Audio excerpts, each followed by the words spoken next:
같이 기도드림으로 9월 7일 수요 예배 하나님께 드리도록 하겠습니다. 하나님 은혜를 감사드립니다. 태풍이 지나가고 난 이후에 우리가 하나님 앞에 겸손히 엎드릴 수밖에 없고, 그런 가운데서도 추석 명절을 기대하면서 가족의 사랑과 하나님께서 우리들에게 베풀어 주신 은혜에 감사하는 시간을 가질 수 있도록 인도하여 주셔서 참으로 감사를 드립니다. 결실의 계절 9월을 접어들면서 우리가 금년 한 해 하나님 앞에서 약속하고 또 우리가 주님을 위하여 열매 맺어야 할 모든 일들을 다시 한번 돌아봅니다.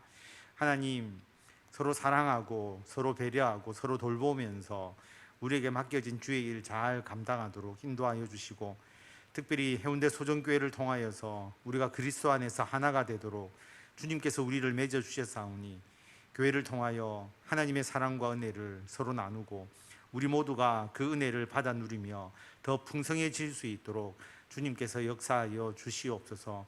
오늘도 우리를 교회로 부르시고 하나님의 말씀 듣게 하셨습니다.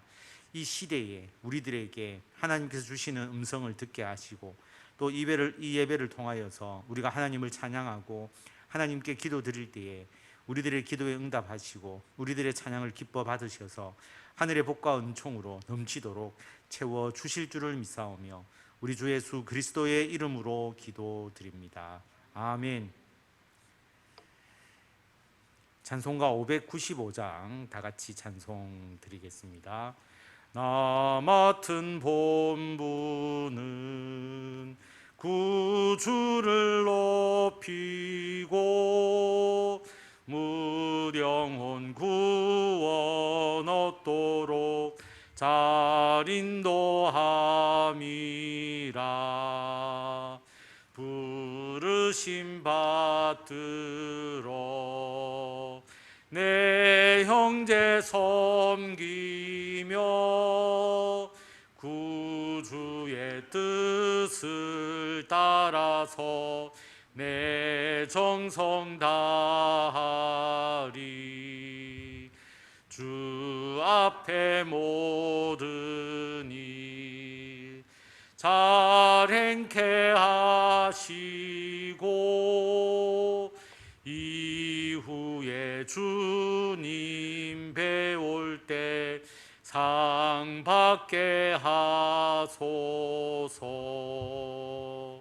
나 항상 깨어서 늘 기도드리며 내 믿음 변치 않도록 날 도와주소서. 아멘.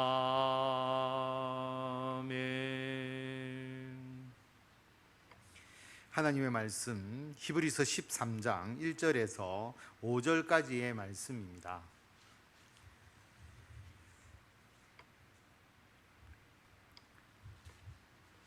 한 절씩 교독하고 마지막 5절을 다 같이 읽도록 하겠습니다. 형제 사랑하기를 계속하고 손님 대접하기를 잊지 말라. 이로써 부지 중에 천사들을 대접한 이들이 있었느니라.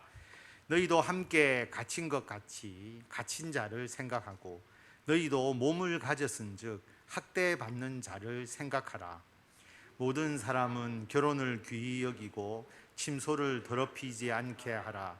음행하는 자들과 간음하는 자들을 하나님이 심판하시리라. 다 같이 읽습니다. 돈을 사랑하지 말고 있는 바를 족한 줄로 알라. 그가 친히 말씀하시기를 내가 결코 너희를 버리지 아니하고 너희를 떠나지 아니하리라 하셨느니라. 아멘. 오늘 말씀을 보면 형제 사랑하라, 손님을 대접하라 이렇게 말씀하지 않고요, 형제 사랑하기를 계속하고 손님 대접하기를 잊지 말라 그렇게 말합니다. 다시 말하면 형제 사랑하는 것을 지금 하고 있는 것이죠. 그런데 그것을 계속적으로 하라라고 말씀을 하고, 손님을 대접하는 것 잊기가 쉬운데 잊지 말고 그것도 역시 계속하라라고 하나님께서 우리에게 말씀을 하십니다. 형제 사랑하는 것, 손님을 대접하는 것을 모르는 사람이 아무도 없잖아요. 그런데 이것을 한번 이례적으로 하는 것이 아니고 이것을 지속적으로 우리가 실천하는 것이 중요하다는 것을 오늘 말씀은 우리들에게 가르쳐 주고 있습니다. 이 형제 사랑이라고 하는 것, 우리 가족만을 생각하지 마시고 형제를 교회 안에서의 성도까지 확장을 하시면 됩니다. 교회 내 성도들을 돌보라. 형제 사랑. 손님 대접이라는 것은 교회 밖의 사람들을 생각하시면 됩니다. 이들을 돌보는 것, 이 두 가지가 우리들에게 매우 귀한 일이다라고 하는 것입니다. 얼마만큼 귀한 일이냐 하면 사람을 대접하다가 천사를 대접한 일이 있다. 천사를 대접할 수도 있다. 어떻게 우리가 천사를 대접할 수 있느냐? 그런데 사람을 대접하면 곧 천사를 대접한 것과 같다. 그렇게 말씀하고 있는 것이죠. 우리가 잘 아는 사건이 있습니다. 아브라함 이야기잖아요. 창세기 18장에 보면 하나님께서 마므레의 상수리 나무들이 있는 곳에서 아브라함에게 나타나셨습니다.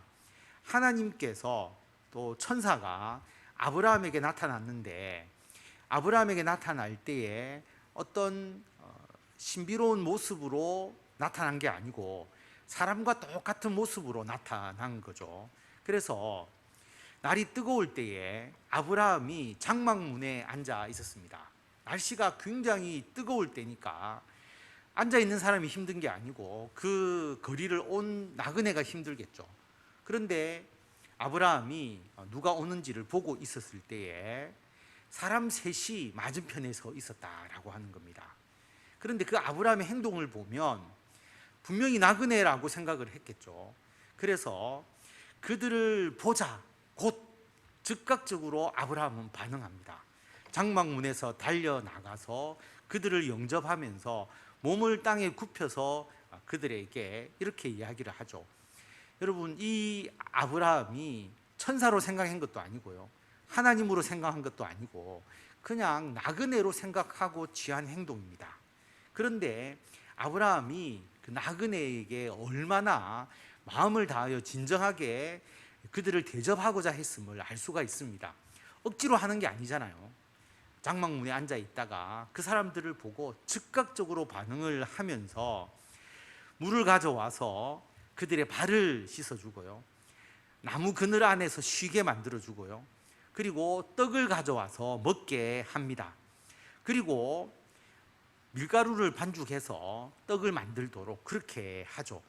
그리고 송아지를 잡아서 요리를 하고요, 그리고 버터와 치즈와 우유와 그것을 대접합니다.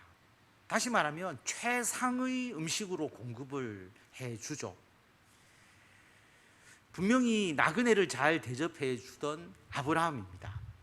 그 아브라함에게 하나님께서 은총을 주시잖아요. 아들에 대한 약속도 주시고, 그리고 이 세 천사는 소돔과 고모라를 심판하러 가는데 하나님께서 아브라함을 생각하셔서 그 조카 롯을 살려주시잖아요. 그 가족을 살려주시는 하나님의 은총을 베풀어 주시죠. 그래서 아브라함은 나그네를 대접한다고 대접을 했는데 천사를 대접하는 그 은혜를 자기가 입은 것입니다. 그래서 천사를 대접하는 그 은총을 얻을 수가 있기 때문에 우리는 어떤 사람이든지 생각하지 말고 그 사람을 잘 대접하는 것이 필요하다라고 오늘 말씀은 우리에게 이야기하고 있습니다. 천사가 우리 지금 이 시점에서도 사람의 모습으로 우리에게 나타날까? 그건 알 수가 없잖아요. 그런데 예수님은 우리들에게 그 천사의 대접보다 더 중요한 개념을 우리들에게 말씀을 해 주시죠. 뭐냐 하면 우리가 잘 아는 말씀이지 않습니까? 예수님께서 이 땅에 재림하실 때에 양과 염소로 구분한다라고 말씀을 하시죠. 그래서 양은 오른편에, 염소는 왼편에, 오른편에 있는 자가 하나님의 복을 받는 자인데 그 양과 같이 오른편에 있는 그 자, 그들에게 뭐라고 이야기하시느냐 하면 내가 줄일 때에, 내가 배고플 때 너희들 먹을 걸 주고, 내가 목마를 때 마시게 하고, 나그네 되었을 때 너희들이 영접해 주고, 내가 헐벗었을 때 옷을 주고 병들었을 때 돌보았고 내가 감옥에 갇혔을 때 너희들이 와서 위문해 주었다, 격려해 주었다, 위로해 주었다 라고 말하죠. 그러니까 오른쪽 편에 있는 의인들이 예수님, 우리가 언제 그렇게 했습니까? 우리가 언제 예수님께 음식을 대접하고 목마를 때 마시게 하고 나그네 되신 것을 보고 영접하고 헐벗었을 때 옷을 입혀드리고 병들었을 때 또 감옥에 있을 때 우리가 어떻게 가서 위로했습니까? 우리는 그런 적 없습니다. 주님께 그렇게 한 적이 없습니다. 그렇게 이야기할 때에 뭐라고 이제 말씀을 하시느냐 하면, 너희가 여기 내 형제 중에 지극히 작은 자 하나에게 한 것이 내게 한 것이다 라고 말합니다. 다시 말하면, 자, 아브라함 때에는 하나님께서 기적적 역사를 통해서 천사가 사람의 모습으로 이 땅에 와서 소돔과 고모라를 심판하는 역할을 하시도록 했다면, 지금은 그런 일이 없다라고 할지라도 형제 중에 지극히 작은 자 하나에게 우리가 베푼 것이 예수님께 베푼 것과 같다라고 말씀을 하시는 겁니다. 그래서 우리가 그 역할을 감당해야 된다. 예수님을 내가 섬기겠습니다. 내가 예수님께 옷을 입혀드리고 내가 예수님을 대접하고 그렇게 하겠습니다 라고 우리가 생각한다면 예수님께 할 수가 없기 때문에 누구에게 하면 되느냐? 형제 중에 지극히 작은 자에게 하면 예수님께 한 것이 된다. 그것이 우리가 주님 앞에 섰을 때에 주님께서 칭찬하시고 우리에게 상급을 주시는 요소가 된다는 것을 분명하게 말씀하고 있습니다. 반대로 염소 왼쪽 편에 있는 사람들은 그걸 하지 않았음을 책망하는 거거든요. 그래서 하지 않는 것도 문제가 되고 우리는 적극적으로 이러한 일들을 행하고 이것이 주님께 한 것이 된다. 네, 주님 잘 섬기겠습니다 라고 여러분 말씀한다면 지극히 작은 자 한 사람에게 그렇게 하면 된다라고 하는 것입니다. 이게 간단하고 쉬운 것 같지만 잘 되지 않죠. 왜냐하면 요즘 사람들이 잘 대접하고자 하는 사람이 누구냐라고 하면, 내가 그 사람을 잘 대접하면 그 사람이 언젠가 나에게 도움이 될 거다.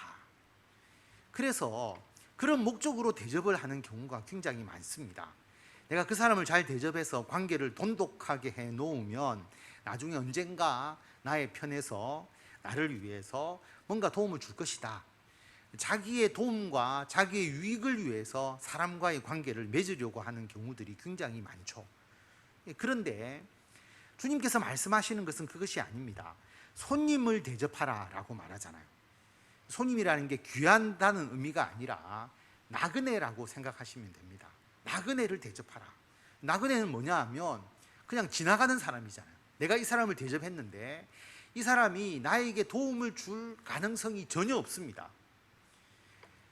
그들이 나의 도움이 필요하기 때문에 도와주는 것일 뿐이지 내가 그 사람을 돕는다고 해서 어떠한 보상과 대가가 나에게 주어지지 않는다라고 하는 겁니다. 그럼에도 불구하고 내가 그 사람을 도울 때 그게 손님을 대접하라고 하는 예수님의 말씀의 의미입니다.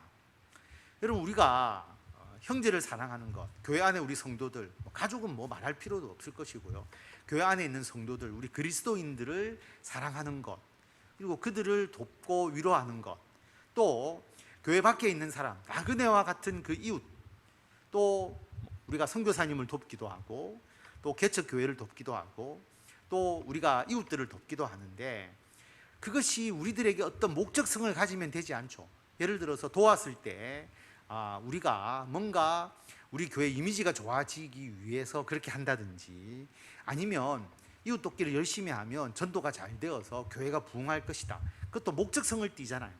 그런 생각조차 하지 않고 그냥 그들이 우리들의 도움이 필요하고 우리가 그들을 도와야 하기 때문에 돕는 겁니다. 그 이후에 일어나는 일들은 주님께서 우리들에게 전도의 은총을 주시든 또 복음 전파의 은총을 주시든 그건 다음의 문제지, 그 목적을 위해서 우리가 어떤 일을 하면 되지 않는다라고 하는 겁니다. 한국 교회가 선교를 그렇게 생각하는 경우가 있어요. 선교를 하면 성도들이 선교하는 거 좋아하니까, 그러면 성도들이 거기에 대해서 좋은 마음을 가지고 또 교회에 대한 이미지도 좋아지고 또 교회에 열심히 봉사하고 섬기니까 선교를 마치 그 교회 부흥의 수단으로서 사용하는 경우들이 굉장히 많았다라고 하는 겁니다. 그것도 목적성을 띠는 거거든요. 그건 진정한 손님 대접, 나그네 대접이라고 할 수가 없다라고 하는 겁니다. 그 모든 것을 다 내려놓고 그냥 형제를 사랑하고 손님을 대접하면서 우리가 그들을 위해서 헌신할 때에 하나님께서 우리들에게 그것을 인정해 주시는 것이죠. 우리가 대접하라고 한다고 해서 그 받는 사람이 가치가 없게 여겨지면 안 됩니다. 예를 들어서 교회 주차장에 음식을 막 이렇게 쌓아두고 지나가는 사람들 와서 먹고 가세요.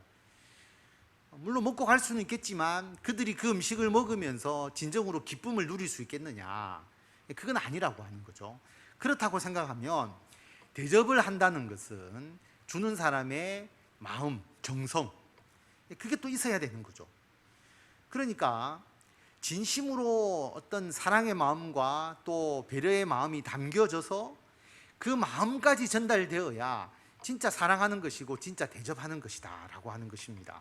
그래서 받는 사람이 나를 이 사람이 대접하는구나 라는 것을 느낄 수 있도록 우리는 어떠한 대가를 바라지 않고 그냥 그들의 필요한 것을 우리가 진정으로 생각하고 그들을 돕고 위로하고 그들과 함께하는 그런 삶을 살아가야 한다라고 하는 것입니다.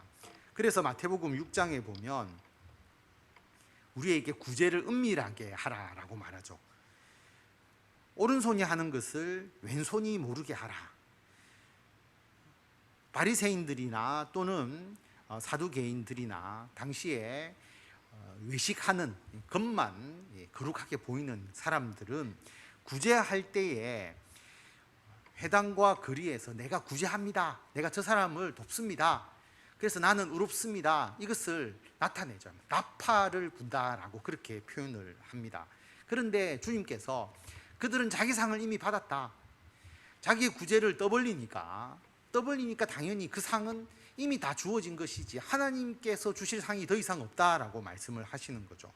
구제함을 은밀하게 하라라고 하는 것은 여러분 우리가 구제하거나 또는 형제를 사랑하고 손님을 대접하는 것을 어떤 나이든 어떤 조직이든 어떤 교회든 모든 것의 어떤 목적을 위해서 사용해서는 되지 않는다라고 하는 것을 분명하게 말하고 있고, 그러나 우리가 하는 이 모든 형제 사랑과 손님 대접을 하나님께서 기억해 주신다.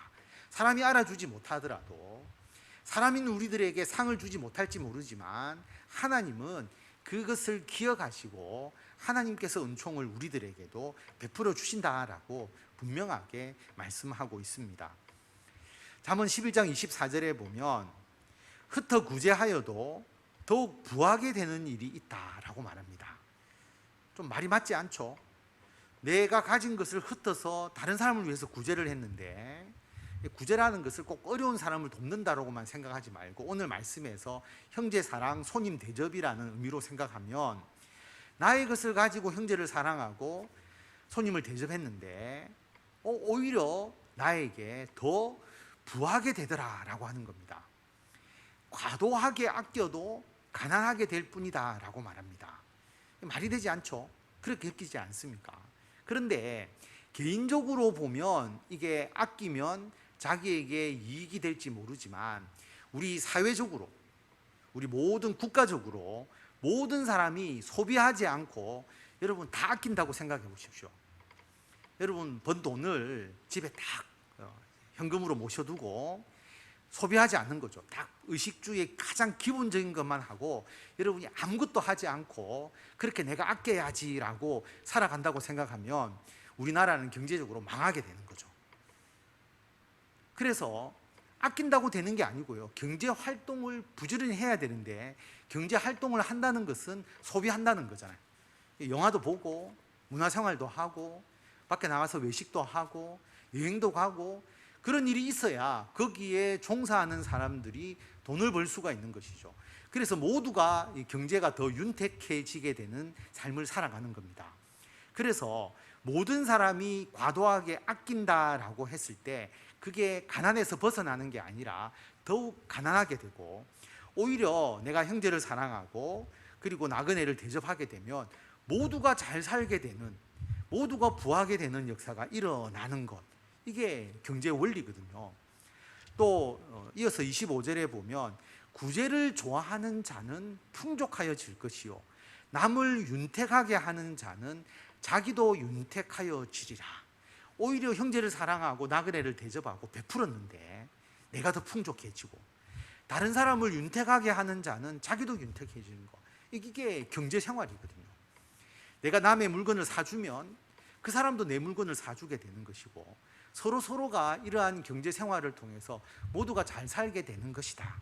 그런데 나는 사지 않으면서 다른 사람이 나의 것만 사주고 내가 하는 사업의 구매자가 되기만을 바라는 것은 결코 올바른 것이 아니죠. 그래서 성경에서 우리가 오히려 남을 위해서 기꺼이 자기의 것을 쓸수록 더 풍족하여진다라고 하는 놀라운 하나님의 그 경제적인 하나의 하나님의 섭리가 여기에 작용하고 있다라고 하는 것입니다. 실제로 왜 우리가 복지비를 국가가 지출하느냐, 여러분의 세금을 가지고 왜 복지 지출을 그렇게 늘려나가느냐, 이거 세금 낭비가 아니냐라고 생각할 수 있는데요, 사람의 최저 생활을 보장해 주는 의미도 물론 있지만 더 나아가서 그 사람들이 살아서 그 사람들이 경제 활동을 하고 그 사람들이 소비할 수 있도록 해줘야 모든 사람들이 함께 잘 살아갈 수 있기 때문입니다. 그래서 국가가 그들을 돕는다라고만 생각하지 마시고요, 그들의 경제 활동을 통해서 결국 우리가 낸 세금이 다시 경제적인 성장을 통해서 우리들에게 돌아오도록 하는 의미가 있는 것이죠. 그런 의미가 있다라고 하는 것입니다. 그런데 국가가 아무리 복지 시스템을 잘 구축을 해도 국가는 어떤 형평성을 따지잖아요. 기준이라는 걸 항상 마련해 두거든요. 근데 여러분도 어떤 기준을 설정해서 어떤 일을 해보시면 그 기준이 애매한 경우가 굉장히 많습니다. 그 기준에 충족이 되느냐 충족이 되지 않느냐는 것을 판별하기 어려운 경우가 있습니다. 그래서 국가가 하는 복지 시스템에는 항상 소외되는 사람이 있기 마련입니다. 그리고 국가는 물질적인 부분을 도와주고 또 물론 정신적인 부분, 정신 상담이나 이런 것도 해주지만 그게 지속적으로 그 사람들을 돌봐주는 것은 한계가 있는 것이죠. 찾아가는 복지 서비스를 우리 교회에서 할 때 또 여러 많은 분들이 오시고 또 동사무소에서도 주민센터에서도 많이 노력하시고 그렇게 하는 것을 보았는데 결국 그게 지속화되기에는 참 쉽지 않죠. 그런 것을 계속 열 수는 없지 않습니까? 그래서 결국은 누가 해야 되느냐 하면 이 지역사회 공동체 모두가 우리들이 그런 역할을 함께 해 나가는 것이 필요하다라고 하는 것입니다. 아무리 사회 보장이 잘 되어 있는 선진국이라 할지라도 오늘 주님께서 말씀하시는 형제사랑, 나그네를 대접하는 이 정신이 모두에게 있어야 하고, 이 정신은 예수 그리스도를 믿는 우리들이 더욱더 가지고 이것을 실천할 필요가 있다라고 하는 것을 분명하게 우리가 기억해야 됩니다. 지난 8월 21일이죠. 경기도 수원의 한 연립주택에 새들어 살던 새 모녀가 숨진 채로 발견되었습니다. 자살한 것으로 보이는데 고인이 남긴 유서에는 평소에 지병으로 참 힘들었다, 경제적으로 어려웠다, 그런 긴 유서를 남기고 이 새 모녀가 사망을 했습니다. 그런데 이 사람들이 죽음에 이르기까지 우리나라 국가의 복지 시스템이 제대로 작동하지 못했다라고 하는 것이죠. 똑같은 이 새 모녀 사건이 언제 있었느냐 하면 여러분도 언론을 통해서 들으신 경우가 있겠지만 2014년도에 송파구에 새 모녀 사건이 있었습니다. 그래서 이 사건 이후에 정부가 발칵 뒤집혀서 우리나라 복지 시스템을 다 바꿨죠. 이 송파구에 거주하던 새 모녀가 생활고로 고생하다가 2014년 2월에 자기 집 방 안에서 번개탄을 피워놓고 동반 자살을 했습니다. 지하 3방에 거주를 했는데요, 큰딸이 당뇨와 고혈압 등 만성 질환이 있어서 병원비가 많이 들어갔고요. 어머니가 사실상 생계를 책임지다가 실직하고 난 이후에 극심한 생활고에 시달리게 됩니다. 이들이 이런 사건이 있기 3년 전에 관공서에 복지 지원을 좀 해달라고 신청을 했어요. 그런데 아까 이야기했지만 그 기준이 있잖아요. 국가가 정한 생활보호 대상자, 수급자가 되기 위한 기준에 미치지 못하는 거죠. 그러니까 그 지원 대상에 포함이 되지 못했습니다. 그러니까 그 뒤로는 신청하지 않고 생활을 이어갔는데 왜 지원이 안 됐느냐 하면 월 120만 원의 소득이 있었다라고 합니다.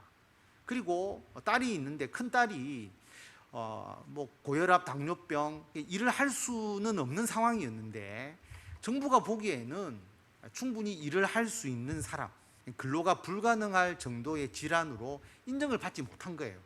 그래서 딸도 있고 월 120을 받으니까 그 수급자 대상에서 제외시켜 버린 겁니다.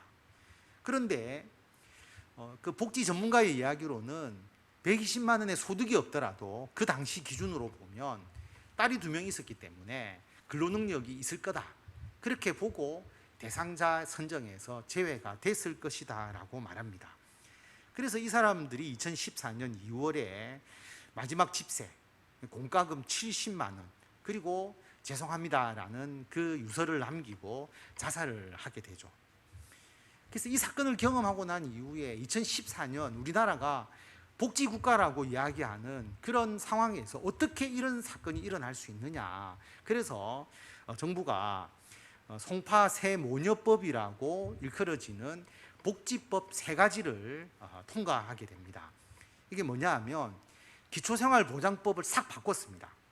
예전에는 최저생계비 미만의 빈곤층에게 그냥 통합적으로 수급비를 주었는데 기초생활보장비를 생계비, 의료비, 주거비, 그 다음에 교육, 이 4가지로 나누고 4가지를 다 기준을 달리한 겁니다. 그래서 어떤 분은 생계비를 지원을 받지 못하지만 의료급여를 받을 수 있도록 해서 병원 치료를 받을 수 있도록 해주고, 또 주거를 제공해 주기도 하고, 교육급여 같은 경우에는 그 부양가족, 그러니까 그 부양의무자, 예를 들어서 한 사람이 가난해도 자녀가 있다고 하면 예전에는 그것을 받지 못하도록 했던 그 모든 기준을 완화시킨 거죠. 그래서 웬만큼 고소득자가 아니면 자녀가 있더라도 그 수급 대상에서 들어갈 수 있도록, 교육급여는 교육은 누구나 받도록 하기 위해서 부양의무자가 아무리 소득이 높다 할지라도 본인이 거기에 해당되면 교육급여를 받을 수 있도록 그렇게 한 거죠. 그래서 복지 기준을 대폭 낮추고 세분화합니다. 그래서 거기에 대해서 혜택을 받을 수 있도록 해주고요. 긴급복지지원법을 만들어가지고 누구나 어려움이 있을 때 긴급복지지원을 받을 수 있도록 소득과 금융재산 기준을 대폭적으로 완화를 합니다. 그리고 위기 발굴 시스템을 만들어서 예를 들어서 그 점검할 수 있도록 하고 신고할 수 있도록 하는 거죠. 다시 말하면 예를 들어서 뭐 건강보험료가 체납이 되거나 이렇게 됐다고 하면 그게 정부 시스템에 등록이 되어서 이 사람은 뭔가 지금 위기 상황에 있다, 그거를 밝혀서 지원해 줄 수 있도록, 그래서 각종 정보가 이 복지 쪽에 들어올 수 있도록 그렇게 하고, 그렇게 이 3가지 법을 통과해서 우리나라 복지 시스템이 완전히 달라지는 계기가 되었던 게 2014년도입니다. 그런데 이번에 수원 세모녀의 똑같은 세모녀 사건이 있게 된 것이죠. 60대 어머니와 40대의 2딸입니다. 어머니는 암으로 투병 중이었고 큰딸도 희귀질환을 앓고 있었다라고 합니다. 근데 뭐가 문제냐 하면 이 세모녀는 주소가 경기도 화성으로 되어 있어요. 그리고 수원으로 이사를 했는데 전입신고를 하지 않고 있었다라고 하는 거죠. 주민등록상 주소를 화성의 지인집에 둔 채로 수원에서 월세를 살았습니다. 왜 그렇게 했을까 생각해 보면 빚 독촉 때문에 그러지 않았을까. 빚이 있으니까 주소지가 드러나면 그 빚쟁이들이 찾아올 수 있으니까 빚톡촉을 피하기 위해서 주소를 옮기지 않은 것으로 추정이 됩니다. 근데 뭐가 문제냐 하면 우리나라 복지 시스템은 정부가 알아서 신청해 주는 게 아니고요, 본인이 신청해야 된다라고 하는 겁니다. 내가 지금 이런 어려움이 있으니까 생계급여를 주십시오, 의료급여를 주십시오, 본인이 신청하지 않으면 누가 거기서 해줄 수가 없어요. 신청주의라고 하는 것이 문제가 되었다라고 하는 거죠. 그래서 이 수원 세모녀는 한 번도 이 세 가지 법에 관련된 복지 서비스를 신청하거나 상담한 적이 없었다라고 하는 것입니다. 그러면 아까 어떤 그 정보 시스템에 의해서 이들이 위기 가구다라고 하는 것이 드러나야 되지 않습니까? 그런데 건강보험료가 월 1만 원대인데 16개월 지나 연체가 되었어요. 그러면 건강보험료가 연체가 되면 위기 가구라고 하는 신호가 정부에 들어가게 되는데, 이것만 들어갔습니다. 들어갔는데 가보니까 주소지하고 사는 사람이 다르니까 공무원이 그걸 한번 방문하고 그대로 끝내버린 거죠. 그리고 주변에 사람들이, 특히 아들이 그동안 생계를 책임져 왔다라고 합니다. 남편은 공장이 부도가 난 이후에 집을 나가버렸고 큰아들에게 생계를 유지를 했는데, 큰아들이 2019년도에 루게닉 병으로 사망을 하게 되고 더 이상 큰아들의 도움을 받을 수 없게 된 것이죠. 그런데 큰아들도 굉장히 어려움이 많아서 주변 사람들에게 이 부분을 이제 이야기를 하고, 주변 사람들이 국가의 도움을 받으라 이렇게 했는데 이 어머니가 그것을 하지 않았던 것이죠. 그래서 앞에 그 2014년 송파구 사건을 통해 가지고 정부가 예를 들어서 전기가 끊기거나 수도가 끊기거나 건강보험료가 체납이 되거나 기초생활수급에 있다가 탈락된 사람들, 복지시설에 있었다가 퇴소된 사람들, 금융이 연체가 되는 사람들, 국민연금보험료가 체납되든지 한 34가지의 그 정보를 파악을 해서 여기에 해당되는 사람들을 관리해서 이들에게 도움을 줄 수 있도록 복지 시스템을 해 두었는데, 이 수원 세모녀는 건강보험료 체납 말고는 하나도 그 정보에 들어오지 않았다라고 합니다. 그리고 그러면 좀 이게 남편이 사망하기도 하고 그랬는데 이런 부분이 잘 되지 않았고요. 그리고 금융적인 연체도 우리나라에서는 2년 동안 100만 원 이상 1000만 원 이하인 사람인 연체 금액이 2년 동안 100만 원 이상 1000만 원 이하, 1000만 원 이상의 빚을 진 사람들은 고소득자라고 이제 여겨서 이 또 대상에 포함이 안 되는 거죠. 그런데 이 모녀는 1000만 원 이상의 빚을 가지고 있었다라고 하는 겁니다. 그래서 아무리 법을 만들었는데 그 사각지대가 생긴 거죠. 그래서 이 수원 세모녀 사건이 복지 쪽에서 굉장히 큰 충격으로 받아들여지고 있습니다. 우리가 이 복지 시스템이라는 것은 국가가 하는데 한계가 있는 것이죠. 그래서 이들을 어떻게 발굴하고 어떻게 국가 복지 시스템과 연결해야 되느냐, 이거는 정부가 할 수 있는 게 아니라 우리 모든 이웃들이 할 수밖에 없는 것이죠. 그래서 이 위기 가구를 어떻게 발굴하느냐, 이건 여러분들이 살아가는 삶 속에서 이 사람이 좀 위기 가구인 것 같다, 이 사람이 예를 들어서 뭐 간단하게 그렇게 이야기를 하잖아요. 야구르트 아주머니가 야구르트를 넣는데 이 사람이 매번 야구르트를 받아갔는데 집 앞에 며칠 동안 야구르트가 그대로 놓여 있거나 또는 우유가 그대로 놓여 있다면 이것을 즉각적으로 주민센터에 연락을 하면 주민센터 직원이 가서 혹시 문제가 없는지 봐줄 수 있다. 그 다음에 아파트 우편함에 계속 그게 우편물이 그냥 꽂혀 있다면 뭔가 문제가 있을 수 있잖아요. 그런 데서 출발을 하는 것이거든요. 그래서 우리 주변에 있어서 혹시 어려움이 있거나 또 어떤 지자체나 국가의 도움이 필요한 그 사람을 모두가 다 우리가 한 마음으로 그들을 발굴하고 그들을 도와나가는 것이 필요하다. 그게 우리가 직접 어떤 큰 돈으로 형제를 사랑하고 손님을 대접하기 이전에 그들의 상황을 살피고 그들이 도움을 받을 수 있도록 길을 열어주는 것이 필요하다. 그게 교회의 역할 중에서 저는 굉장히 중요한 역할이라고 생각합니다. 교회가 우리 이웃들의 영적인 상태를 보고 그들에게 뭔가 영적인 도움을 주고 그들이 구원받을 수 있도록 도와주는데, 영적인 부분을 돌보기 위해서는 그들의 삶 속에 들어가야 되잖아요. 그들이 실질적으로 어떠한 아픔이 있고 어떠한 고통이 있는지를 알아야 우리가 그들의 심령도 치유하고 그들의 삶을 치유해서 새로운 피조물이 되도록 만드는 것이지 않습니까? 그래서 우리가 국가만큼 돈이 있는 것도 아니고 어떤 복지적인 직접적 혜택을 줄 수는 없지만, 우리가 그런 역할을 할 수 있는 것, 우리는 형제를 사랑하고 나그네를 대접하는 것을 그리스도인의 사명으로 당연히 우리가 해야 될 일로 여기기 때문에 그렇게 할 수가 있고 그렇게 해야 한다라고 하는 것입니다. 그래서 형제 사랑하기를 계속해라, 손님 대접하기를 잊지 말라.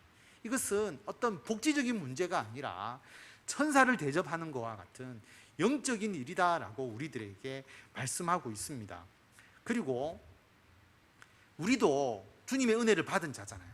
우리도 함께 갇힌 자이었던 것처럼 그 갇힌 자를 생각하고, 우리도 몸을 가지고 있기 때문에 우리도 아픔을 겪고 학대를 받았다고 한다면 학대받은 자, 몸이 아픈 자, 마음에 여러 가지 힘든 것을 가진 자들을 우리가 생각하고 그들을 위해서 헌신하는 삶이 필요하다라고 말합니다.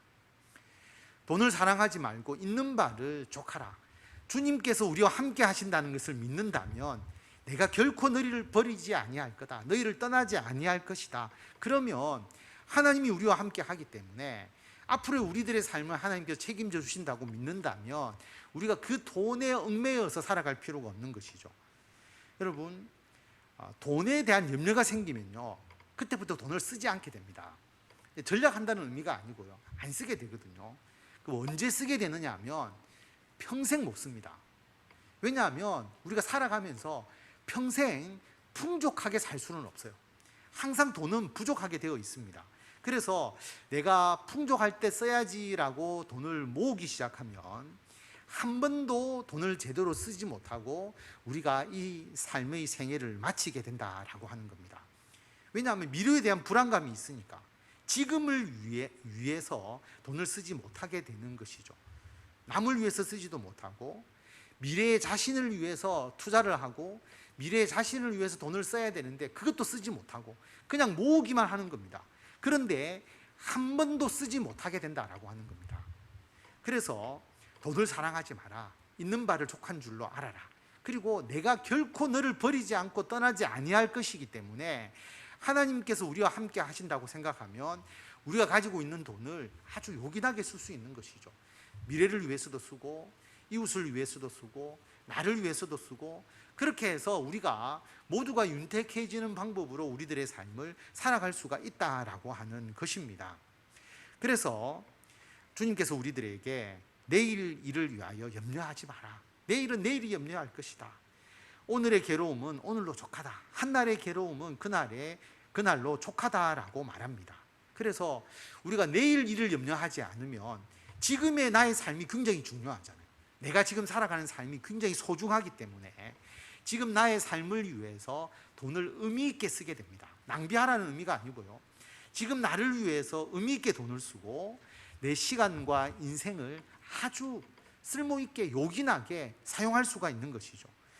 그래서 하나님께서 우리들에게 주시는 이 말씀, 나의 삶에 만족하고 내 재물과 시간과 인생을 의미 있게 사용하고 다른 사람을 돌아볼 수 있는 마음의 여유까지 가질 수 있도록 된다라고 하는 것을 우리에게 말씀하고 있습니다.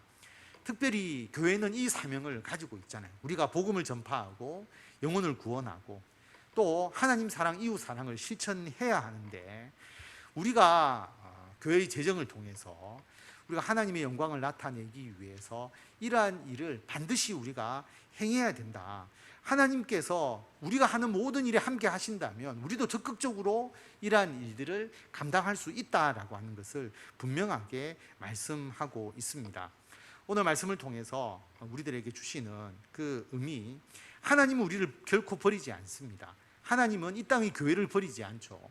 그러면 교회는, 그리고 우리는 이러한 형제 사랑과 손님 대접하는 이 일들을 더 적극적으로 행해야 합니다. 돈으로 해결할 수는 없거든요. 더 사랑하는 마음으로 우리가 혹 어려움에 빠진 사람은 없는지, 소외된 사람들은 없는지 우리가 더 살펴보고 그들에게 마음으로, 주님의 사랑으로 다가가는 것이 필요하다. 그렇게 할 때에 내가 손해를 입는 게 아니고요, 그런 사람들이 주님의 사랑으로 온전히 살아가게 되고 또 정상적인 생활로 살아갈 수 있도록 된다면 우리 사회 전체적으로 윤택하게 되고 주님의 사랑과 은혜가 더 풍성하게 되고, 그것을 우리가 다시 은총으로 받아 누리는 주의 복을 얻게 된다라고 하는 것을 기억하시고, 알지 못하는 사이에 천사를 대접하시는 여러분, 그리고 알지 못하는 사이에 여러분이 오히려 천사가 되어서 그들에게 주의 사랑과 은혜를 나타내는 그 역할을 감당하시는 저와 성도 여러분들이 다 되시기를 바랍니다. 기도하겠습니다. 하나님, 은혜를 감사드립니다. 형제 사랑과 이웃 나그네를 대접하는 것을 계속하라고 우리에게 말씀하십니다. 하나님, 우리가 이 사명을 잘 감당할 수 있도록 인도하여 주시고, 주님께서 우리와 함께 하시고 앞으로의 우리들의 모든 삶을 책임져 주실 것이기 때문에 지금 내가 살아가는 나의 삶이 너무나 소중하고 귀하고, 뿐만 아니라 나와 함께하는 내 모든 형제들과 이웃들의 삶도 더욱더 귀하고 중요함을 깨닫고, 모두가 서로를 위해서 배려하고 사랑하고 위로하고 감사주고 돌보아 줌으로써 우리 모두가 주님의 은혜 가운데 풍성한 열매를 맺을 수 있도록 주님께서 인도하여 주시옵소서. 아버지 하나님, 우리 주변에 너무나 어려운, 또 그 마음적으로 또 영적으로 힘들어하는 많은 사람들이 있습니다. 우리가 먼저 구원받은 자로서 그들에게 다가가서 그들의 심령을 치유하는 주님의 일들을 감당해야 합니다. 그것을 잘 감당하는 우리 모든 성도들, 그리고 우리 해운대 소정교회가 되게 하여 주셔서 이 지역에 주님께서 이 교회를 세우시고 우리를 부르시고 또 많은 내 주변의 사람들 속에 예수 그리스도를 믿는 나를 세우신 그 의미를 깨닫고 나를 통하여 죽어져가는 많은 심령들을 치유하는 역사가 있게 하여 주시고, 나를 통하여서 예수 그리스도의 사랑과 은혜와 은총이 그들에게 흘러 들어갈 수 있는 축복의 통로의 역할을 감당하는 우리가 될 수 있도록 주님께서 역사하여 주시기를 간절히 빌고 원하오며 우리 주 예수 그리스도의 이름으로 기도드립니다. 아멘.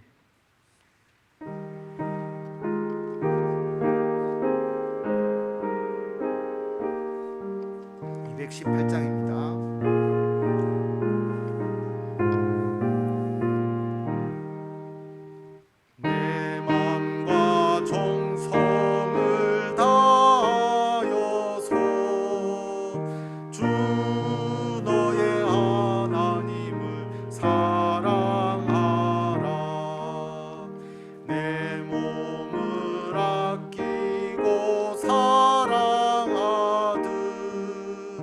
형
네, 이 시간 합심하여 기도할 때 오늘 말씀을 생각하시면서 형제를 사랑하고 그리고 이웃을 대접, 나그네를 대접하는 삶. 우리가 물질적으로 내가 가진 게 하나도 없어도 이 일을 할 수가 있습니다. 앞에서 제가 말씀드렸지만 주변에 혹 마음적으로 영적으로 어렵고 힘든 사람은 없는지, 그들이 어떤 위기 상황에 혹 있지는 않는지 관심을 가지고 배려해주고 기도해주는 것만 해도 하나님의 이 말씀을 실천하는 것입니다. 그런 역할을 잘 감당할 수 있도록, 그래서 우리 교회를 통해서 이루어지는 예수 그리스도의 이 복지 공동체가 우리 이웃으로 더욱더 확대되어 갈 수 있도록 그것을 위해서 기도하시고요. 이번에 태풍이 역대 세 번째로 큰 태풍이었다고 합니다. 강한 태풍인데 처음에 제일 크다고 했는데 좀 누그러져서 세 번째로 강한 건데, 제가 언론을 보니까 이 속도가 2배가 빨라져서 지나갔대요. 그러니까 시속 24km를 예상했는데 50km 정도 돼서 지나가서 피해가 적었던 겁니다. 만약에 천천히 속도로 갔으면 훨씬 피해가 컸을 것이다. 그런데 참 감사하게도 우리에게 인간의 피조물의 한계를 깨닫게 해주시면서 빨리 지나가서 피해는 그렇게 크지 않았는데, 포항에서 우리 언론 보도를 통해서 보았지만 그 참 안타까운 일들이 있었죠. 그래서 우리가 재난에 대비해서 교육이라든지 훈련이 부족하다 보니까 그런 일이 있었다라고 볼 수가 있습니다. 여러분, 아파트에서 지하 주차장에 침수가 되니까 차를 이동시켜 달라라고 이야기를 했을 때 한번 생각해 보십시오. 아파트 주민이 지하 주차장에 가서 차를 다 빼내는데 시간이 얼마나 걸리겠느냐라고 생각을 해보면 생각보다 차가 그렇게 쉽게 빠져나가지 않습니다. 그러니까 시간이 굉장히 많이 걸린다라고 하는 거죠. 몇 분 만에 차를 뽑을 수가 없습니다. 몇 시간이 걸릴 수도 있어요. 실제로 그 많은 사람들이 일시적으로 나오게 될 때에. 그러니까 사실은 안타까운 일이죠. 한 서너 대 정도 빠져나가고 그 다음부터는 엉켜서 아예 나가지도 못했다라고 이야기를 하거든요. 그래서 그런 재난에 대비해서 우리가 어떤 판단을 하고 어떻게 해야 되느냐 하는 게 앞으로 우리 사회에서 좀 더 생각해야 되고, 어떻게 이런 앞으로 일어나는 이 재난에 대해서 우리가 지혜롭게 대처해야 되느냐 하는 것이 참 필요한 것 같습니다.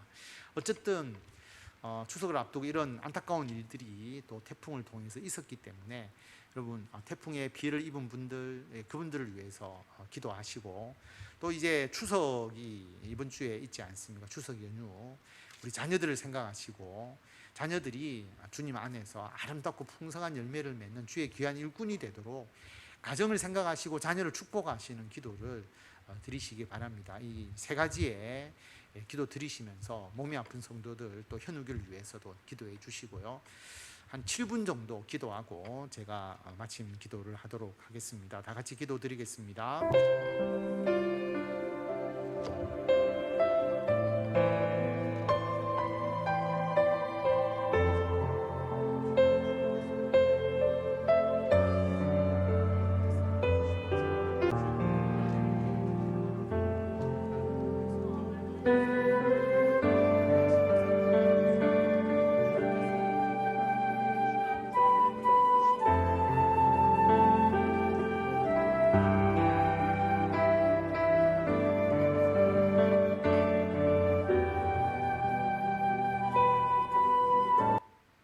하나님 아버지, 은혜를 감사드립니다. 오늘 말씀을 통해서 형제를 사랑하고 나그네를 대접하는 그 귀한 사명을 우리들에게 불러 넣어 주셔서 우리가 물질이 아니라 주님의 사랑으로 우리들의 이웃을 돌보고 우리 형제들을 위로하고 그들을 위하여 기도하고 그들의 모든 아픔과 그들의 고통을 우리가 가장 먼저 발견하고 그것을 치유하고 회복시키는 역할을 감당해 나갈 수 있도록 주님께서 우리와 동행하여 주시기를 간절히 빌고 원합니다. 우리가 주님으로부터 더 큰 능력과 더 큰 은총과 주의 복을 받아서 우리가 나누어 주고 베풀어 주어도 전혀 부족하지 않도록 오히려 우리들도 더 풍성해지고 우리들로부터 주의 은총과 복을 받은 그들도 더 윤택해지며 그들의 삶이 더 행복해질 수 있도록 주님, 행복을 나누는 그리스도의 인의 복지 공동체가 교회를 통하여 이웃으로 더욱더 확대되어 나갈 수 있도록 그 역할을 잘 감당하는 우리들이 되게 하여 주시옵소서.